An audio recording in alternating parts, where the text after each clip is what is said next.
Tim, yeah, I watched that segment on the hotel, and that's exactly what I do when I walk into a golf course. Um, I'll give you a couple of examples. I had a discussion with a superintendent at a pretty decent golf course in Clearwater, going over some of the things about customer satisfaction with the golf course. And I went through his routine to see how he was maintaining the course and so forth and so on. One thing he was doing, which I thought was lazy, was cutting the greens a little too long. They're running very slow. And you wouldn't believe it, the positive response we got from the members and the players when I got them to drop the moors down just enough to speed the greens up a little more, not 12 or 13 feet, but up to maybe 10 or 10 and a half feet. The players loved it. I also noticed that some of the fairway bunkers weren't groomed, and I said, when do you groom these bunkers? He said, oh, I do them every other day. And I said, well, the golfers who play on the off day, do they play at a discount? And I watched them look up into the clouds, And I said, I think if I paid $50 to play yesterday and $50 to play today, I should have the table set exactly the same way. I deserve the same golf course the guy got yesterday, unless, of course, I get a discount. And he said, well, he scratched his head and he said, you're probably right. I said, I'm not probably, I am right. Every golfer deserves the golf course in the same manner. Let me go back to an inspection I did on a golf course. It's closed now, I can name it. It's called the Ravines Golf Resort. And we were looking to buy it for a gentleman in Europe. And when I did my inspection of the golf course and the clubhouse, this is a little disgusting, but I will say that it needs to be said. And I looked in the washroom in the downstairs part of the Ravines clubhouse, and it was an area where, a banquet area where they held weddings and so forth, a nice place. And behind the urinal in the men's room, there's a booger. And it's been on the wall for a while. You can see it's almost like a hunk of cement. And disgusting, I know. That was in November while we were in diligence. And the general manager who's showing me around, he's with me. Now, I saw it, and I made note of it. And he actually saw me look at it. Now we got around to closing. We closed on the property in the 1st of January. And the general manager, of course, is hoping he can keep his job.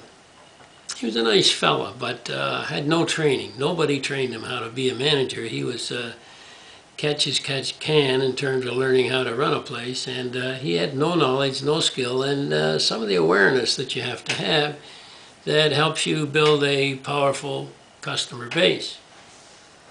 And when he was talking about his job and what he thought he should get paid and so forth, I said, you feel you're experienced enough? And he nodded. I said, I want you to come with me. And I took him down to the bottom floor of the clubhouse and walked around a little bit and looked at a few things. And there were some other things. There was well, I won't get into that, a chair that had half the back of it was off. But I took him into the men's room and I walked up to that urinal and I said, do you see that? And he looks and he's looking and he says, what? I said, look.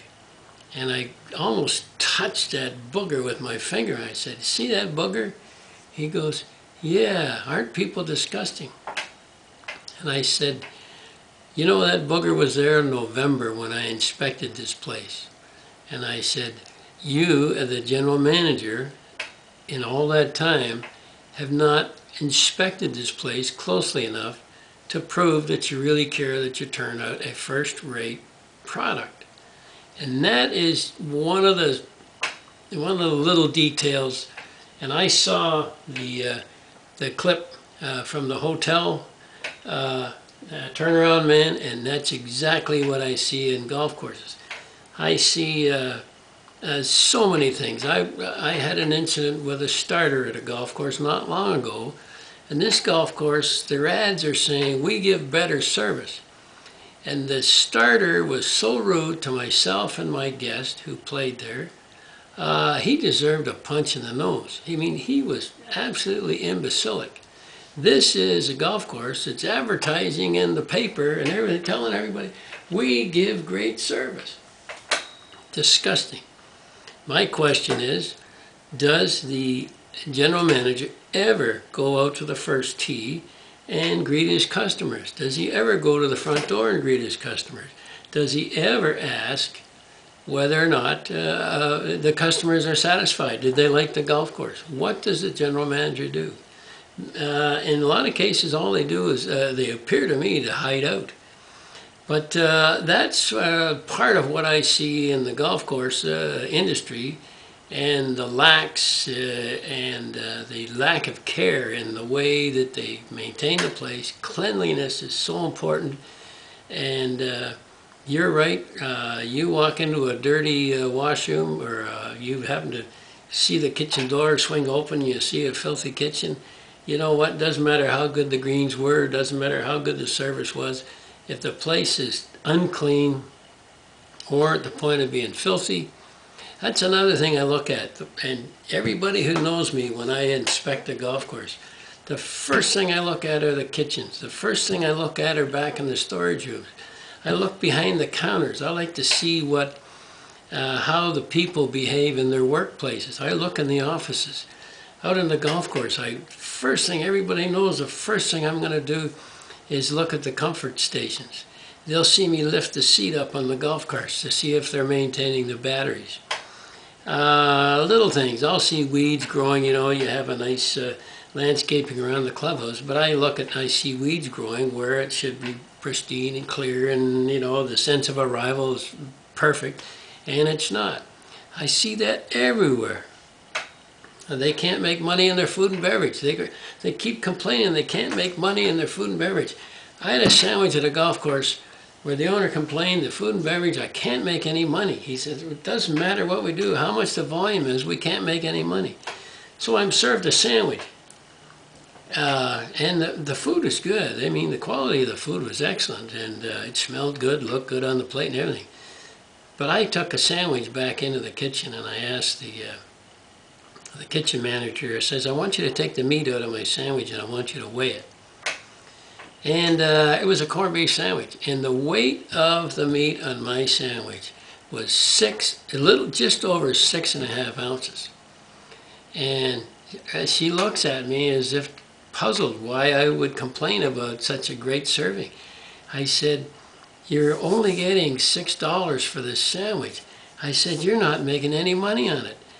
This portion of meat in this sandwich should be 4 ounces or less. That's the standard in the industry. And the price of the sandwich probably up another 50 cents. But you're not making money in this food and beverage operation because you're just trading dollars. You buy for 10 and you sell for 10. No wonder you don't make any money. Anyway, Tim, these are the things I see in this business all the time. I walk around the golf course, I look at the condition of the irrigation building, I look at see how it's cared for, so forth and so on. I'll go up to the machinery and I'll check and see if the reels on the mowers are clean after they've used the machine during the day and so forth. I see everything. And every time, and the same as we saw in this hotel thing, every time there is a little bit taken away from the perfect product, there's no reason why it can't.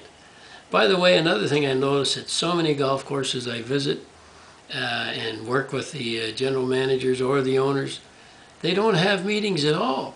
The pro in the pro shop and the superintendent might wave at each other walking by, but getting them in the same room for a structured meeting doesn't take place at so many golf courses. And the bank's on the phone saying, hey, you know, you're a little behind.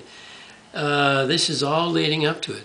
But there's another extremely, extremely important issue with the golf course industry, and that is the business has stopped growing.